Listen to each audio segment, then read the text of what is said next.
Because of manslaughter, the girl was sentenced to exactly 1 minute. Law enforcement officers squeezed eye drops into her eyes, causing the girl to faint instantly. Her consciousness entered a virtual prison. The girl slowly stood up and found herself in a small, dark room. The only thing accompanying the prisoner was an electronic screen. The prisoner could only be released after 365 days, but in the real world, only 1 minute had passed. To help the brain adapt to the time concept, the prison provided daily food. As long as she maintained the habits of the real world, her brain would function correctly. This prison had no other prisoners, and not even any guards. Normal people could not bear the torment of loneliness. Every night at 8 p.m., the electronic screen would turn off on time and wouldn't power up again until the next morning. The daily food rations would also refresh. The sentence entered the second day. Jessica was utterly bored. She even forgot about her own existence. She was the developer of the project. Jessica had originally developed this project to treat patients in a vegetative state, but the company, in pursuit of profit, changed Jessica's code, turning the project into a virtual prison. Due to side effects of the program, users died, and Jessica became the first prisoner of the virtual prison. She began to check the code in the prison, hoping to find the cause of the side effects.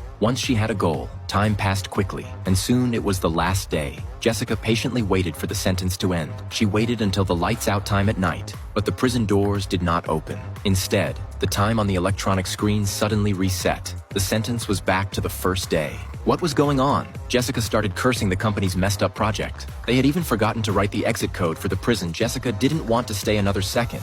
She began to violently destroy everything in the prison, but it was all in vain. The program showed no response. But suddenly, wind blew out from the food storage cabinet. Jessica walked over and carefully searched, and surprisingly found a small gap. With a little force, she easily opened the steel plate. She crawled through the hole and discovered it was an abandoned warehouse. Jessica had no idea where she was. She wanted to escape, but found another warehouse, and inside was an array of food. Jessica hurriedly opened the door inside the warehouse and discovered countless surveillance devices. Guards outside the window also realized someone was escaping. Jessica grabbed a coat and quickly fled. The guard's car was parked by the roadside. Jessica quickly started the car and floored the accelerator, finally escaping from the remote wilderness. After calming down, Jessica reflected on everything and finally understood it was the company's conspiracy. Because she had always opposed the virtual prison project, the company had failed to secure any investments. The executives wanted to kick her out of the company in this way. She had never entered the virtual prison.